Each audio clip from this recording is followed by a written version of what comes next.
Hi everyone, welcome to another episode of the Oriire podcast, the podcast that tells African stories. I'm Haleemah. I'm Sesi, and today we're here with our regular guest, who is actually not a guest, Missy, to talk about African festivals and rituals. Yeah. Hello, guys. Hi, Missy. Sorry to cut in. How have you guys been? We've been good. We've been all right. I'm tired, man. But sorry about that. You sound tired. Don't worry. When we start to talk about masquerading and costume as regards festival, I'm sure you're going to get pumped up. I'm sure I will. Okay, so let's just get right into it, I guess. So I think we'll start with the definition of a festival and the definition of a ritual. So, Imisi, do you want to answer that? Yeah, what's a festival? And what's a ritual? Okay. A festival is can be simply defined as a periodic event that calls for celebration. It's just any kind of event that people come together to celebrate, and it remains a form of entertainment for the people. Like it's done from time to time, and it's just foregrounds the customs and traditions of the celebrants, basically. While on the other hand, a ritual is almost like a festival because it also represents a form of reenactment and an event, although it is much more sacred and sacrosanct than a festival. Oh, nice. So have you guys witnessed or participated in any African type of festival or ritual? Well, I've witnessed one before, and that was in Nigeria, or your state precisely, Ibadan. And actually, when we talk about festivals, there are different types of festivals. As I said, festival is just a general term for periodic events. But when you have festivals, you have subsets or forms of festivals. You have, masquerading. You have ancestral worships. You have puppet shows and stuff like that. So the one I witnessed was masquerading, and is also a form of festival because it brings the people together and it allows or enables the people to celebrate. So I witnessed the Ololu masquerade of Ibadan, and Ololu masquerade is a very important event in Ibadan or your state because the coming of the masquerade, helps the people to come together, and it cleanses the society. I even heard a story at the time that women who were barren, anytime the masquerade came, were able to give birth like months later and all of that. So it's a very intricate masquerade with beautiful costumes and a very fierce one as well, such that children and women I always advise to move far away from it anytime it comes out. Only men are allowed to come close to it because it's a very fiery masquerade. But even at that, it's also a masquerade that brings peace to the people. So. Oh, that's really interesting. I have actually witnessed a sort of masquerade festival as well. This one is called Igunuko Festival, and it was in Ogun State. And the masquerades, they're just super tall. I think the tallest one went as far as 30, 35 feet. And then they can also become really small. So it was very interesting to see. And then, of course, when I was again, I do the most with this podcast. So when I was, I tried to research on Igunuko and everything. And I found out that in Jamaica, they have some sort of Igunuko festival, but theirs is called Jonkunu. So that was very interesting to see, and I just thought to share that. So yeah. Oh wow, that's interesting. Wait, you said they could go so tall and then become short. Do you know how they do that? Is it they have something on their foot or something? How do they manage to do that? Yeah, I think that one is probably from the rituals and everything, because I don't know how that happens, honestly. They just grow really tall and then they become really short. Sometimes they roll, sometimes they become flat on the floor. So I think it's part of the magic and everything. I think it's something to do with the costumes they wear. I as don't well. think so, because I don't think a human being, okay, like when they're really short, yeah, they're like, let me say something like 2 feet or something. And then you guys can also check out like YouTube for videos on what I'm describing. I think it's part of like the rituals they do. I don't know. I really don't know. But like Imisi said, the purpose of the Igunuko festival is to cleanse the society, and then on the last day of the festival, of course, I think it goes for like 7 days or 4 days or something, and then they have this drink that they make, and then they share to everyone present, and then that drink is supposed to like cure any disease, send away evil forces, and everything. So it's a relatively peaceful festival, but you're not supposed to wear shoes. I know if you wear shoes or if you're wearing slippers or something, the masquerade beats you according to people. So you don't want that. Yeah. Personally, I've never witnessed a festival myself, although I find them interesting, like an interesting concept. But I want to really understand, since we're talking about festivals and rituals, I want to understand the distinction between them exactly. So basically, it seems from what Missy said that a festival is like any event that happens at the time of celebration or something like that. Or not even necessarily celebration, but just to mark something. So I guess they have festivals when it's a new season, or we have festivals, like, So it marks something in particular. But a ritual, so is a ritual like a festival with a religious connotation? Yes. It's safe to say that. You're right. Okay. That's what a ritual is. A ritual is meant for let's just say a ritual is divine, and the festival is secular. Because when it comes to a ritual, you expect a result. You expect that, okay, when we do this reenactment or when we celebrate this thing, something is going to happen pretty soon. That is for rituals. So yes, it has a religious undertone to it, such that in rituals you see people worshiping so gods, pouring and doing libations, pouring palm oil on so things, and then you see prayers as well. Like, for example, let me give an example. Ancestral worships, for example, you see materials like carved woods. You see akara. For example, in Anambra State, there's something they do. It's called oguche, and when they do this, when a male child is born, they plant a tree to represent it. That's a ritual, you understand? So when they do that, it has a religious connotation to it. So yes, you're right. You're right about that. And I think in every African festival, there has to be some sort of ritual. Yeah, well, I'm not so sure. I think the last time we had a conversation, you and I, Haleemah, we were kind of undecided on this. Ritual, between ritual and festival. You told me that it's possible to have a ritual without a festival. And I said that a ritual has to be a part of a festival. Sesi, what do you think? I'm still undecided about that.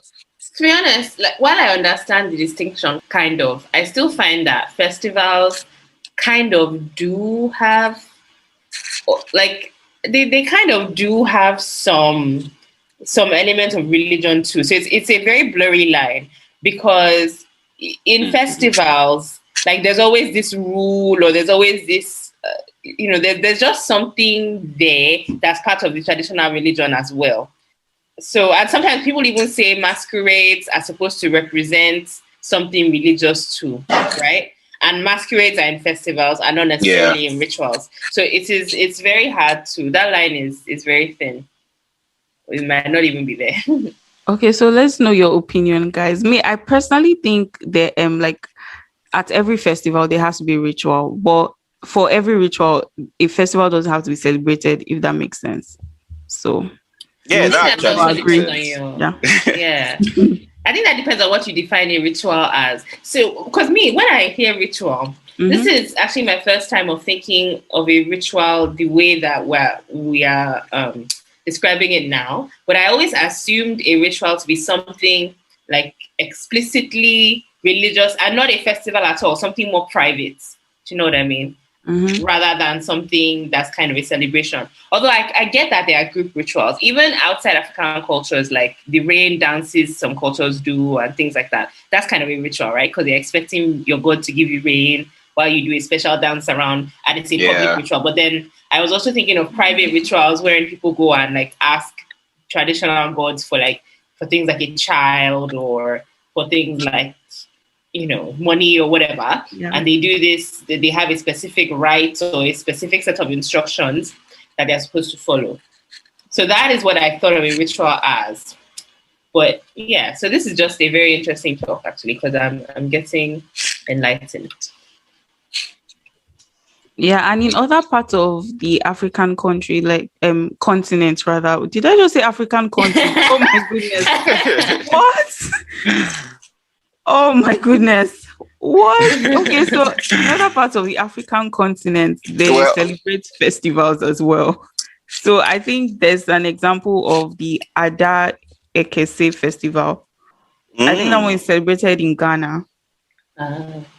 The Ada Ekese festival, in brackets, it means big resting place. And I think, okay, it's an Ashanti festival that glorifies the achievements of the Asante kingdom. So all these places are in modern day Ghana, in the western part of Africa.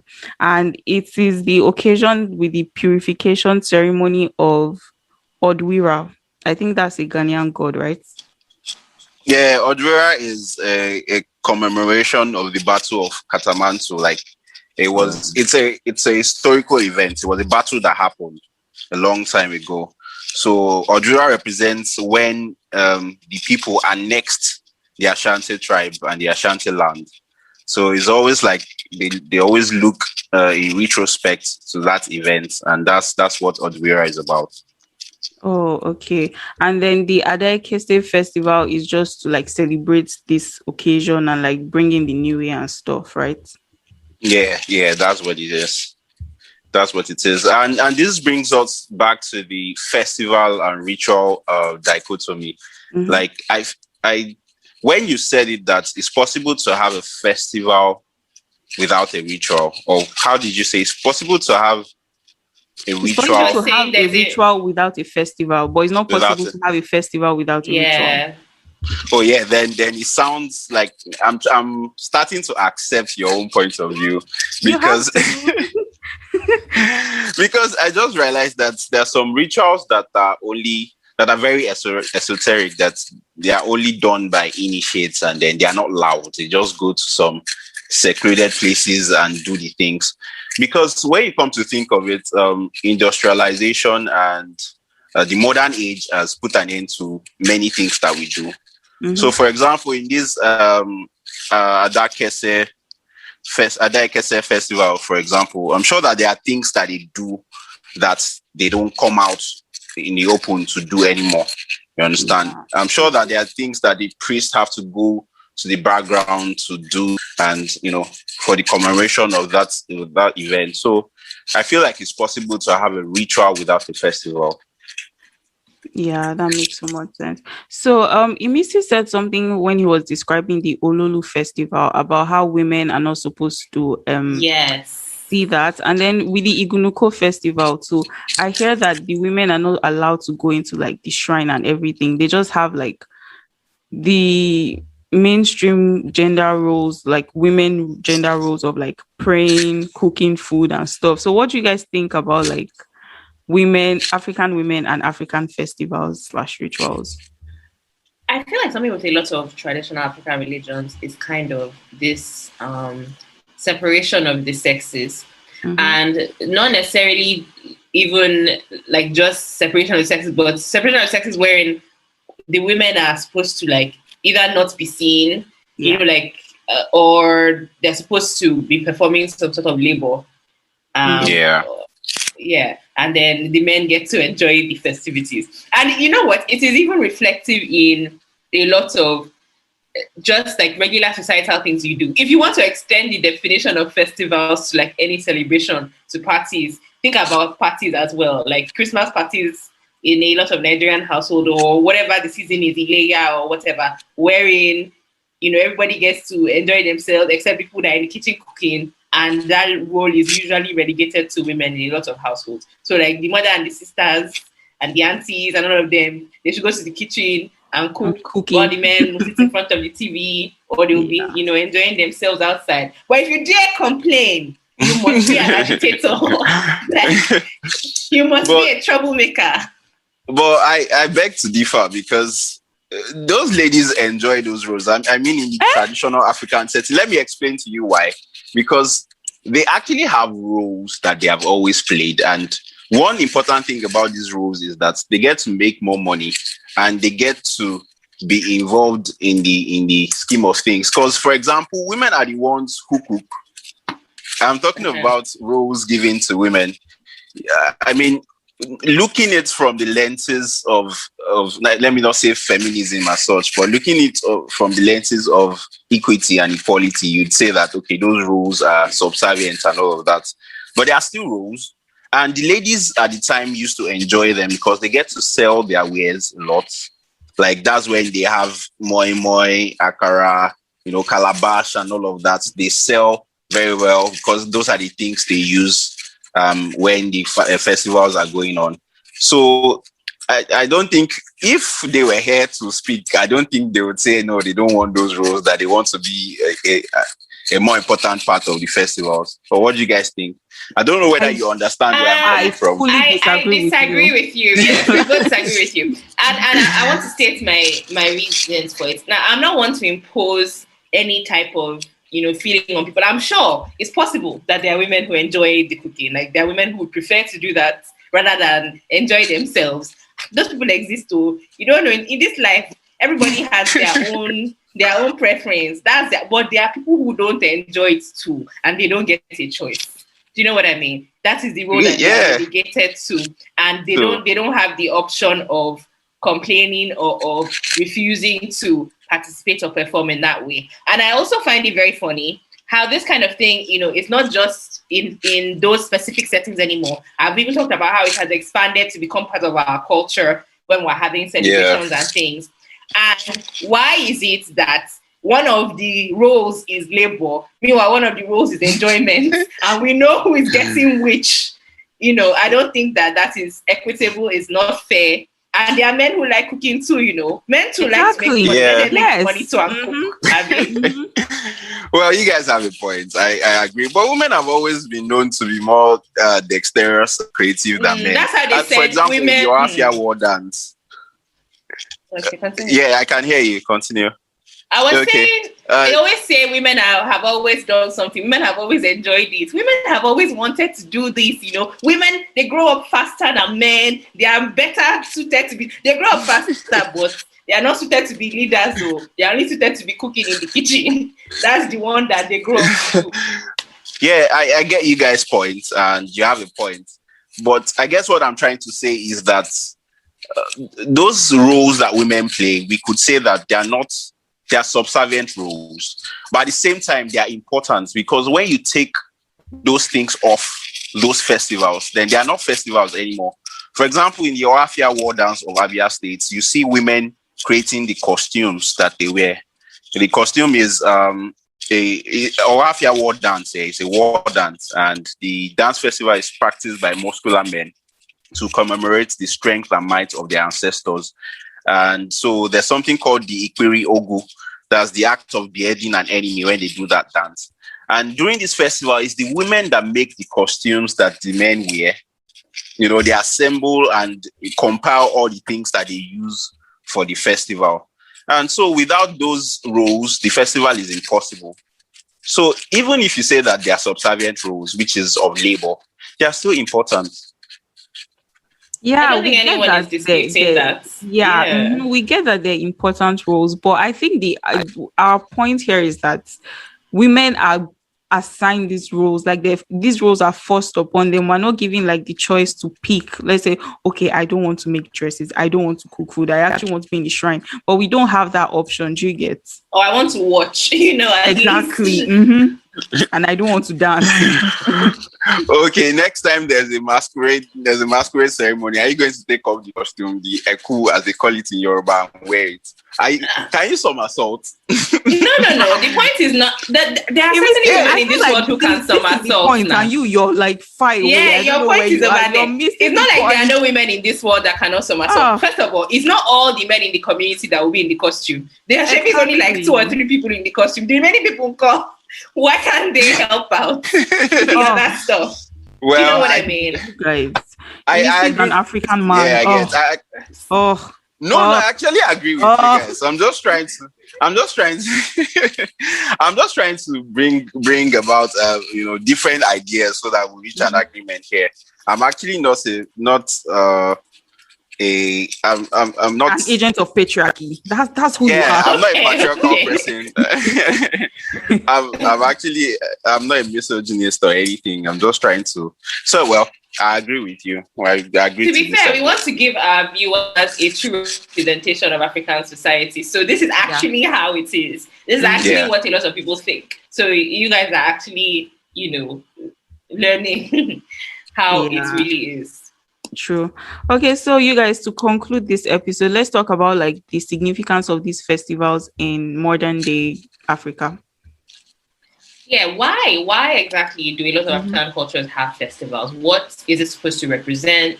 What is it supposed to provide? Like, why do you think so? Missy, let's hear your perspective. Okay, I think the most important thing about festival rituals is for the societal cleansing that it does. That's beyond every other significance that it has. When things happen in the society, in Yoruba, they say, that is, birds don't sound like birds anymore. So when those things happen, people have to consult with the divine. They have to do divinations to get answers.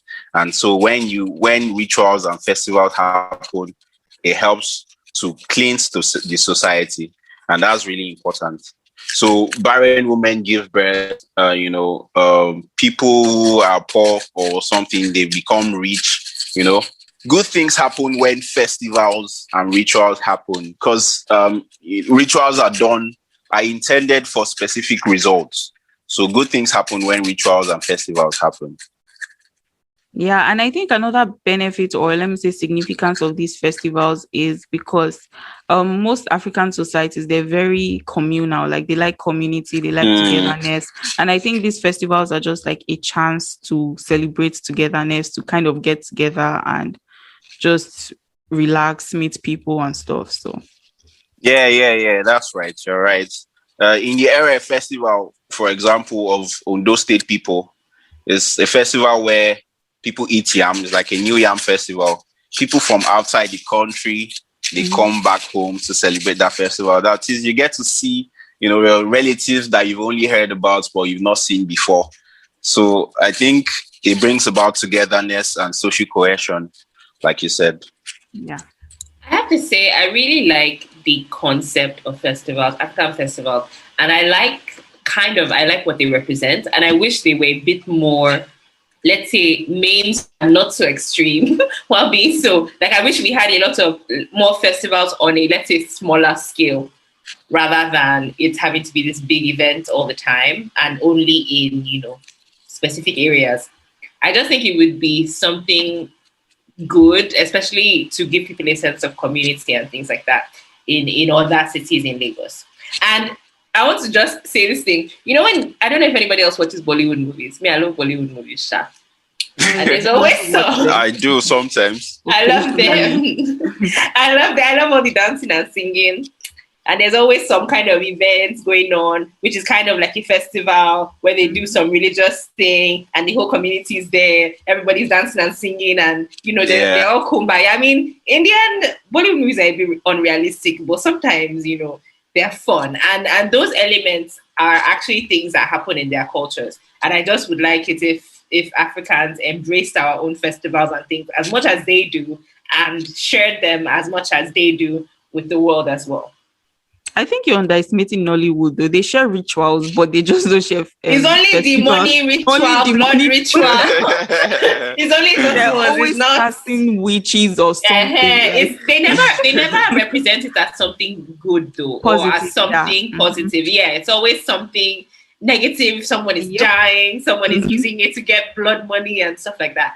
So I think we should have it. It doesn't even have to be necessarily positive, but just a fair and honest representation of what our culture actually is. Yes, I think so. I think so as well. And in giving a clearer picture or an ideal picture of festivals and rituals in those Nollywood movies, I think they have to start to incorporate our proverbs, riddles, idioms, aphorisms, and traditional African jokes, because that's the essence of festivals. Because during festivals, you see proverbs and sayings that have been long lost, coming back to the fore. But in those Nollywood movies, they don't really make enough research to depict those things. So they need to add that as well. They just always puff all the time. I can't remember where I heard that.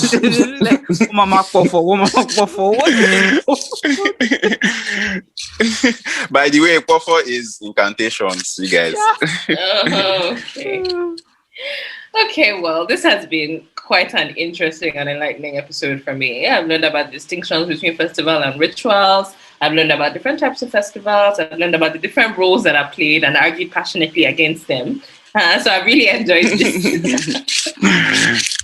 Yeah, you guys don't forget to follow us on all our social media platforms. On Instagram, we're Oriire_Africa. Oriire is spelled ORIIRE_Africa.